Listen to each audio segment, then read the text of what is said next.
Nope, that's slope-intercept. Oh, okay. What's point-slope form? Y minus Y minus y1 equals m times. Right, so we need a point, and we need a point and a slope. So in this case, let's find the point first. What's the x value of the point? 2. We plug that into the function x squared, and what do we get? 4, exactly. So we get 2, 4. And the slope is what we're going to do the bulk of our work, is what our work is for. So slope, let's use the limit definition of derivative. Remember, every time I want you to use it, I want you to write down the general form. What is the general form? Limit as?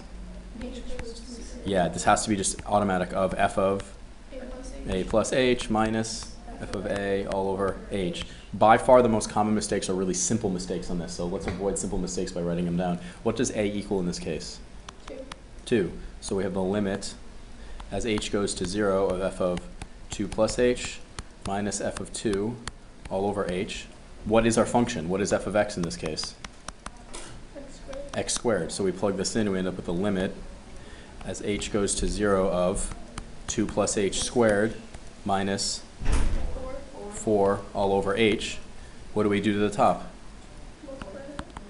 Multiply it out, and we end up with 4 plus 4h plus h squared. You gotta put the square in there.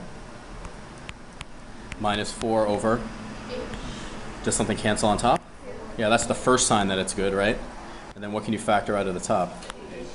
Exactly. And is that the truly big thing that you want to have happen? Yeah. H plus 4 all over h. And then the awesome thing happens, that's gone. So when you plug h is 0, can you now plug it in? Yep. So what do you get? You're not done because you got to write the equation of the line. So what's the equation of the line going to be?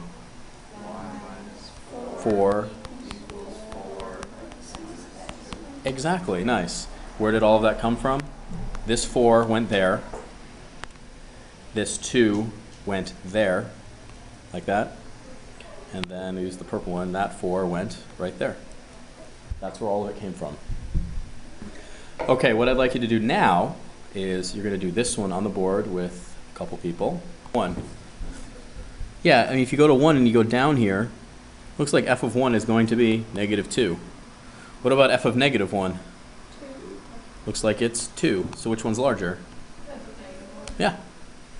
Now, you just fill in all of these right here. Did anybody get an estimate for that one? What's the first one equal to? 3/4. What's the second one equal to? Do people agree with that? What do you think?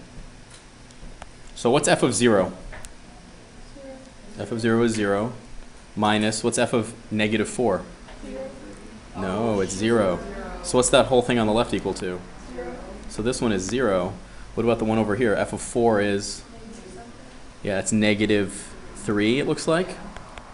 Minus 0. So what's that equal? Over 4. Which one's larger? Which one's larger?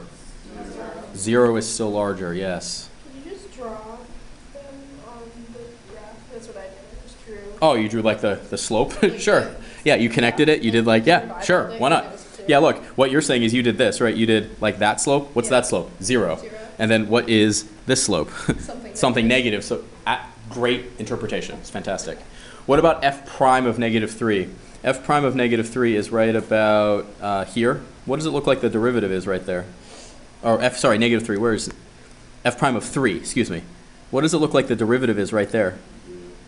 Someone said it, what? 0. It looks like it's 0 because it's a horizontal line. What about the derivative at negative 1? What does it look like the derivative is right there? Negative or positive or 0? Looks like it's negative. Which one is larger? 0. Excellent. F prime of 4, F prime of 5, what you need to do is you go to 4 and then you go to 5. Does this thing look like it's getting steeper or shallower? It's getting steeper, so which one's going to be bigger? 5, F prime of 5. Exactly. Very good. Fantastic. Interpretive questions like that will absolutely come up. Will absolutely come up. Fantastic. Okay, whatever questions you would like. So you have the homework right here. Start working on it. You have the answer key if you need it, but that's